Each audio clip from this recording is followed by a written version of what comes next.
ईद के दिन सुबह मिठाई बनाने के लिए माँ फातिमा रदी अल्लाह अन्हा बहुत ही मसरूफ थी। आटा गूंथने और दीगर तैयारियों में लगी हुई थी क्योंकि सुबह ही सारे काम पूरे करने थे। दूसरी तरफ 8-10 साल के मासूम से दो भाई अपना खेल छोड़कर माँ के पास आ गए। उनके मासूम लहजे में एक सवाल था, अम्मा तुम्हें याद नहीं, आज ईद है, जरा बाहर आकर देखो तो सही। मोहल्ले के लड़के लड़कियां नए नए कपड़े पहनकर कितना खुश हो रहे हैं और हम दोनों ने तो अभी तक नए कपड़े भी नहीं पहने। क्या इसका मतलब यह है कि हम आज ईद नहीं मनाएंगे? थोड़ी देर बाद वे फिर कहने लगे, अम्मा जल्दी से हमारे नए कपड़े पहना दो, हम भी उनके साथ खेलते खेलते ईदगाह जाना चाहते हैं। जब अब्बू आएंगे तो उन्हें हमारे साथ भेज देना, हम उनके साथ वापस लौट आएंगे। माँ ने बच्चों के सिर पर मोहब्बत भरा हाथ फेरा, उनके माथे को चूमा और बोली, अभी ईदगाह जाने में काफी वक्त है बेटा, तुम लोग बाहर जाकर थोड़ा घूम फिर आओ, फिर मैं तुम्हें नए कपड़े पहना दूंगी। हो सकता है तब तक तुम्हारे अब्बू भी आ जाएं, शायद वह तुम्हारे लिए नए कपड़े लेकर आएं, तब मैं तुम्हें नए कपड़े पहना दूंगी और तुम अपने अब्बू के साथ ईदगाह चले जाना। अब जाओ बेटा, बाहर जाकर थोड़ा खेलो, इस बीच मैं अपने काम निपटा लूं। दोनों भाई बोले, जी अम्मा। फिर छोटा भाई अचानक सवाल करने लगा, अम्मा क्या अब्बू हमारे लिए नए कपड़े लेने गए हैं? माँ ने दोनों बच्चों को अपने गले से लगा लिया, उनके माथे पर प्यार से चूमा और अपने दिल के आंसू पोंछते हुए हंसकर कहा, हाँ बेटा तुम्हारे लिए नए कपड़े आएंगे, तुम्हें जरूर पहनाऊंगी, अब तुम लोग बाहर जाकर खेलो, सब ठीक हो जाएगा। माँ ने अपने रब पर यकीन करके अपने बच्चों को दिलासा दिया। दोनों भाई खुशी खुशी बाहर चले गए। माँ ने अपने आंचल से आंसू पोंछे और मजबूरी में अपने काम में दोबारा मशगूल हो गई। कुछ देर बाद दोनों भाई फिर रोते हुए घर लौट आए। उन्होंने कहा, अम्मा वे लोग हमें अपने नए कपड़े दिखाकर चिढ़ा रहे हैं। वे कहते हैं, देखो तुम्हारे पास हमारे जैसे नए कपड़े नहीं हैं, अगर होते तो तुम इन्हें जरूर पहनते। वे कहते हैं कि हमारे अब्बू कैसे हैं जो ईद के दिन भी हमारे लिए नए कपड़े नहीं लाए। वे हमें ईदगाह चलने को कह रहे हैं और बोल रहे हैं जल्दी से नए कपड़े पहनकर आओ, अगर आना है। वे खजूर के पेड़ के नीचे खड़े हैं और तब तक हमारा इंतजार करेंगे जब तक हम नए कपड़े पहनकर उनके साथ न चले। अम्मा अब्बू अभी तक क्यों नहीं आए? अम्मी हमें जल्दी से नए कपड़े पहना दो ताकि हम आपके साथ ईदगाह जा सकें। मासूम बच्चों की इस गुजारिश को सुनकर अम्मी अपने जज्बातों पर काबू नहीं रख सकी। आंसू रोकना उनके लिए बड़ा मुश्किल हो गया, लेकिन बच्चे अम्मी को मजबूती से गले लगाकर खामोशी से उनकी ओर देख रहे थे। सब्र खो चुकी अम्मी अपने बच्चों को अपने सीने से लगाकर सिसक सिसक कर रोने लगी। कुछ ही पल में खुद को संभालते हुए अम्मी ने आंसू पोंछे और चेहरे पर जबरन एक हल्की मुस्कान लाते हुए बोली, अभी ईदगाह जाने का वक्त नहीं हुआ है। बेटा तुम लोग इतनी जल्दी क्यों कर रहे हो? नमाज के लिए अभी काफी वक्त है। इस दौरान बाहर जाकर थोड़ा घूम फिर आओ और देखो तुम्हारे अब्बू कहाँ हैं, उन्हें ढूंढ कर ले आओ। तब तक मैं अपना बाकी काम निपटा लेती हूँ, थोड़ा सा ही काम बचा है। अगर तुम्हारे अब्बू नए कपड़े लाते हैं तो मैं तुम्हें बहुत खूबसूरती से तैयार कर दूंगी, फिर तुम मिठाई खाकर अपने अब्बू के साथ ईदगाह जाओगे, ठीक है? दोनों भाइयों ने कहा, जी अम्मी। अम्मी ने अपने दिल को मजबूत करते हुए बच्चों को तसल्ली दी, लेकिन जैसे ही उन्होंने बच्चों के मासूम चेहरों की तरफ देखा, उनकी आंखों में आंसुओं का सैलाब उमड़ पड़ा। बच्चों को अपनी हालत का अंदाजा न हो, इस डर से अम्मी एक कमरे से दूसरे कमरे में जाती रहीं। इधर दोनों मासूम भाई परेशान होकर अम्मी अम्मी कहते हुए अम्मी के पास आए। उन्होंने कहा, अम्मी हम अब्बू को ढूंढने जा रहे हैं। अम्मी ने रूंधे गले से कहा, हाँ जाओ। उनकी आवाज में छुपा दर्द बच्चे समझ नहीं सके। बड़े भाई ने अफसोस जताते हुए कहा, अब्बू कहाँ होंगे? छोटे भाई ने बड़े भाई से पूछा, अब्बू कहाँ गए? बड़े भाई ने जवाब दिया, पता नहीं, चलो इधर उधर ढूंढते हैं। छोटे भाई के कंधे पर हाथ रखते हुए दोनों भाई अब्बू की तलाश में निकल पड़े। इधर अम्मी अपने दिल का दर्द कम करने का कोई रास्ता नहीं पा रही थी। उनकी बेचैनी और बढ़ गई। वह सोचने लगी, मैं अपने मासूम बच्चों को कैसे बताऊं कि आज उन्हें नए कपड़े पहनाने की सामर्थ्य हमारे पास नहीं है, फिर भी उन्हें कैसे तसल्ली दूं? और आज तो ईद का दिन है, वे मेरी बात क्यों मानेंगे? या अल्लाह तुम्हारे अलावा कोई सहारा नहीं। ईद के लिए जो मिठाई बनाई है वह भी कई दिनों तक थोड़ा थोड़ा गेहूं बचाकर तैयार की है, उसी से हलवा और रोटी बनाई है, लेकिन नए कपड़े कहां से लाऊं? या अल्लाह ये बोझ क्यों डाल दिया इस अम्मी के सिर पर? तुम तो सबकी हालत जानते हो, मैं इन मासूम बच्चों को कैसे समझाऊं? या अल्लाह तुम रहम दिल और सर्वशक्तिमान हो, झूठ बोलना गुनाह है, यह जानते हुए भी मैं अपने बच्चों को झूठे दिलासे और उम्मीद देकर बहला रही हूँ, लेकिन अब मैं क्या करूँ ये तो बता दो। हे अल्लाह तुम मुझे रास्ता दिखाओ, तुम मेरे गरीब पति की हालत जानते हो, तुम गरीबों के हालात से वाकिफ हो, हे रहमान हे रहीम। यह कहते कहते माँ रसोई में चली गईं और जोर जोर से चक्की चलाने लगी। चक्की के घुर्र घुर्र की आवाज के साथ उनके दिल का दर्द भी बाहर आने लगा।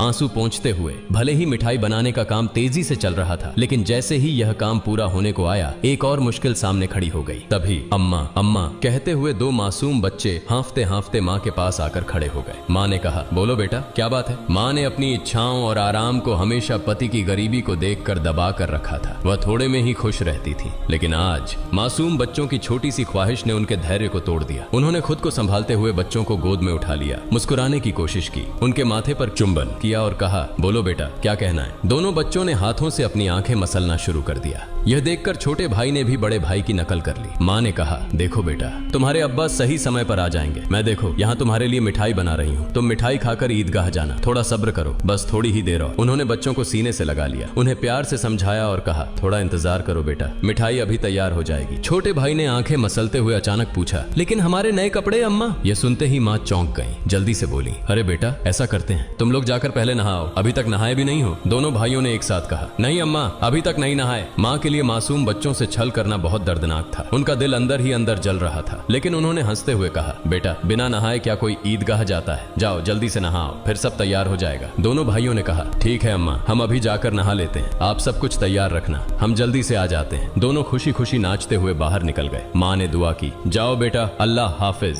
बच्चे तो चले गए, लेकिन माँ के दिल में चिंता और गहरी हो गई। उनका दिल जैसे एक अथाह सागर में डूब रहा था। माँ सोचने लगी, जब वे वापस आएंगे और कहेंगे, हमें नए कपड़े पहनाओ, हम ईदगाह जाएंगे, तब मैं क्या करूंगी। माँ का मन अब और नहीं संभल सका, उनकी आंखों से आंसू फूट पड़े। उन्होंने सजदे में गिरकर अल्लाह से दुआ की, हे अल्लाह, तुम ही मेरा सहारा हो, तुम इस बेबस माँ की मदद करो, तुम मुझे इस स्थिति से बाहर निकालो। हे अल्लाह, तुम्हारे अलावा मेरा कोई नहीं है, मुझे राहत दो, इस स्थिति से मुक्ति दो। इसके बाद माँ किसी उन्मादी की तरह बोलने लगी, हे अल्लाह, तुम तो बच्चों की माँ का दिल समझते हो। 3 बार इन मासूम नासमझ बच्चों को बहला फुसलाकर मैंने किसी तरह संभाल लिया, लेकिन अब क्या करूं, अब क्या कहूं। तुम ही मुझे रास्ता दिखाओ, हे अल्लाह, तुम ही मुझे सहारा दो, तुम सर्वशक्तिमान हो, तुम सब कर सकते हो। फिर उन्होंने जोर से चिल्लाते हुए कहा, तुम सब कर सकते हो अल्लाह, तुम सब कर सकते हो। उधर नहाने के बाद दोनों भाई खुशी खुशी हाथ में हाथ डाले घर की ओर चल पड़े। कुछ ही देर में दोनों भाई हंसते खेलते घर पहुंचे और जोर से आवाज देने लगे, अम्मा अम्मा हम आ गए अम्मा। लेकिन माँ की ओर से कोई जवाब नहीं आया। छोटा भाई बड़ी मासूमियत से अपने बड़े भाई की ओर देखने लगा और पूछा, भैया माँ बोल क्यों नहीं रही हैं, क्या माँ सो रही हैं? बड़ा भाई छोटे भाई को अपनी बाहों में लेकर उसे दिलासा देने लगा, रुको मैं देखता हूँ। जैसे ही बड़ा भाई माँ को जगाने के लिए हाथ बढ़ाने वाला था, उसी समय दरवाजे पर जोर से खटखटाने की आवाज आई।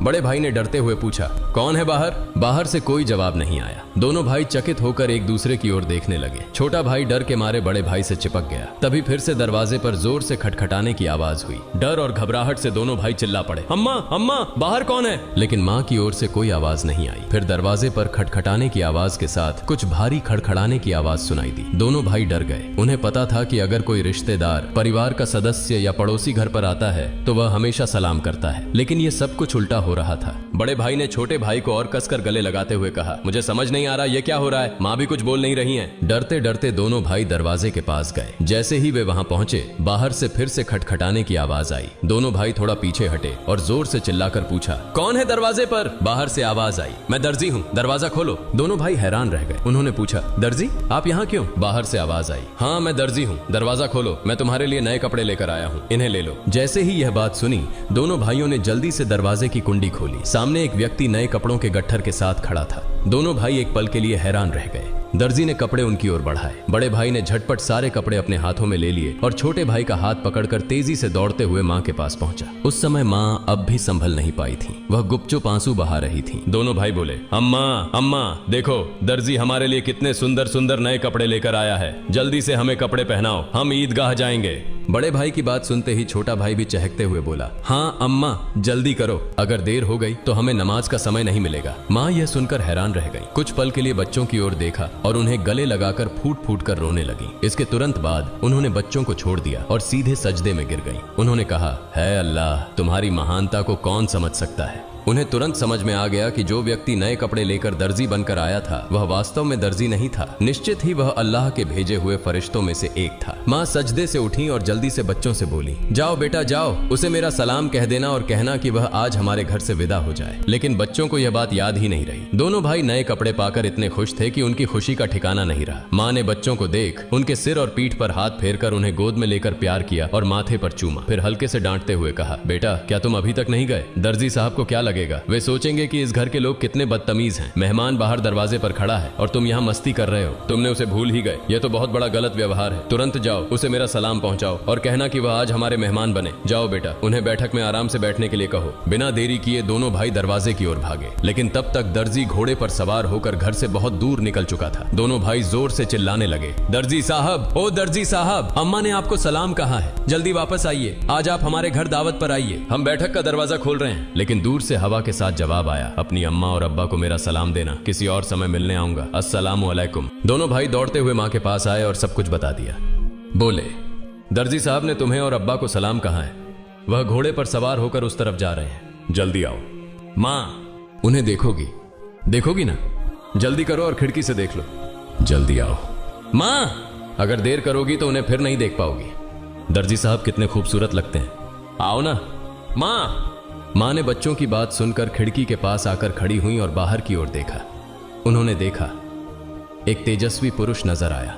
वह आकाश की ओर उड़ते जा रहे थे और उनके शरीर की चमक चारों ओर फैली हुई थी। उनकी रोशनी सूर्य की किरणों को भी फीका कर रही थी।